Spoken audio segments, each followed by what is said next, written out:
So many people say that women haven't achieved as much as men. That's only true if you erase a lot of history. So let's talk about the Matilda effect and its cousins, the Matthew effect, Stigler's law of eponymy, the Trotula effect, and reverse Matilda effect, and the leaky pipeline effect, because together they all explain how patriarchy literally rewrote and continues to rewrite the story of human achievement. So, the Matthew effect. It comes from sociology. It's the idea that credit, resources, and fame accumulate for those who already have them. The well-known get more recognition and the lesser-known get overlooked. This is a common trend. The name comes from a verse in the Gospel of Matthew, "To those who have, more will be given." However, historian Margaret Rossiter noticed that when it came to women in science, this wasn't just about fame, it was also about gender, and she called it the Matilda effect, after suffragist Matilda Joslyn Gage, who wrote in the 1800s about how women's discoveries were consistently being attributed to men or stolen by men. So the Matilda effect describes the systemic under-recognition of women's contributions, especially in the areas of science, technology, engineering, and math. It's not a few isolated incidents, it is actually an obvious pattern and trend when you actually look into it. Women made the discoveries, men stole or got the credit. Examples of this are everywhere. Rosalind Franklin produced the X-ray diffraction images that revealed DNA's double helix structure, but the Nobel Prize would go on to be given to Watson, Crick, and Wilkins for that. Lisa Meitner co-discovered nuclear fission, but the award would go to Otto Hahn. Jocelyn Bell Bernal discovered pulsars, but her male supervisor would get credited. Even historically, the Trotula effect, the medieval physician Trotula of Salerno, wrote groundbreaking works on women's health. Centuries later, her writings were republished under a man's name. And Stigler's law of eponymy takes it further, that no scientific discovery is ever named after its original discoverer. Ironically, even that law wasn't discovered by Stigler. Here's the deeper truth.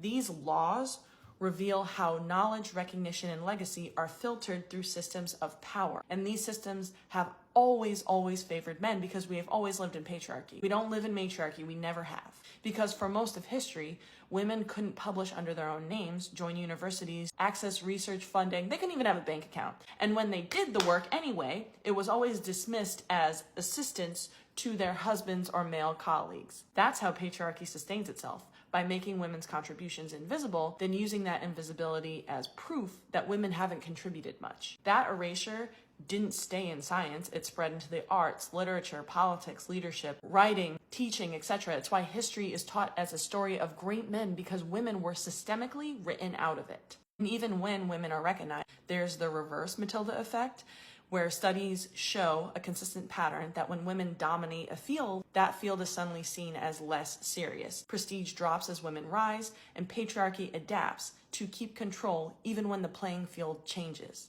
We saw that across the board in so many industries. We see that even now with social media and coaching. That's where the leaky pipeline effect comes in, because the barriers didn't end once women were finally allowed in the room. The leaky pipeline describes how women's representation decreases at every level of advancement, especially in STEM and academia.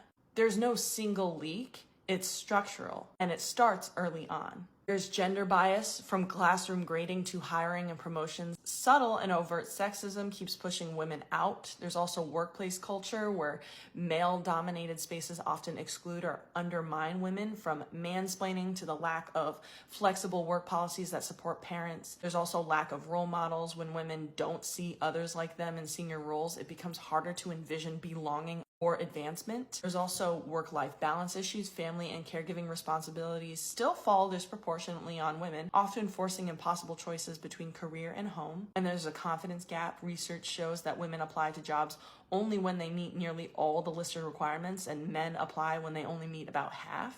This doesn't just happen in adulthood, it starts in childhood. Girls are subtly and even overtly, in a lot of cases, discouraged from math or science, sports, taking leadership roles, from being too ambitious because that's bossy and too much. Those early nudges become lifelong patterns. Fixing it requires more than encouragement, it requires redesigning systems. Promoting early interest through mentorship and outreach is one thing. Writing inclusive job descriptions and recruiting practices. Providing parental leave and flexible work options. Letting them be part of the policy making. Training hiring committees to recognize their own bias. Creating mentorship pipelines and support networks that don't just invite women in but keep them there. Because it's not a leaky pipeline by accident, it's a pipeline built to leak. When people still claim that women don't want certain jobs or just aren't interested in leadership, that's not evidence, it's gaslighting. Like we see that a lot with so many jobs like bricklaying and things like that. When you face a lifetime of bias, exclusion, stolen credit,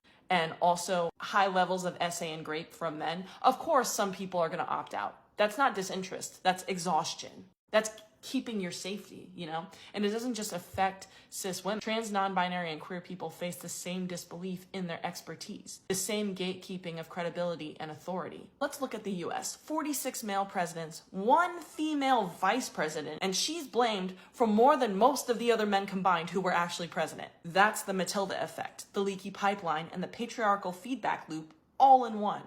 Erase women from history, doubt them in the present, and then blame them for not leading the future. And when you erase half of human potential, you don't just distort history, you actually weaken the world. Countless studies show that matriarchy actually lifts everyone up. None of this is a coincidence. It's patriarchy doing what it does best, protecting itself. And remember, they didn't burn witches, they burned women. Until next time, y'all.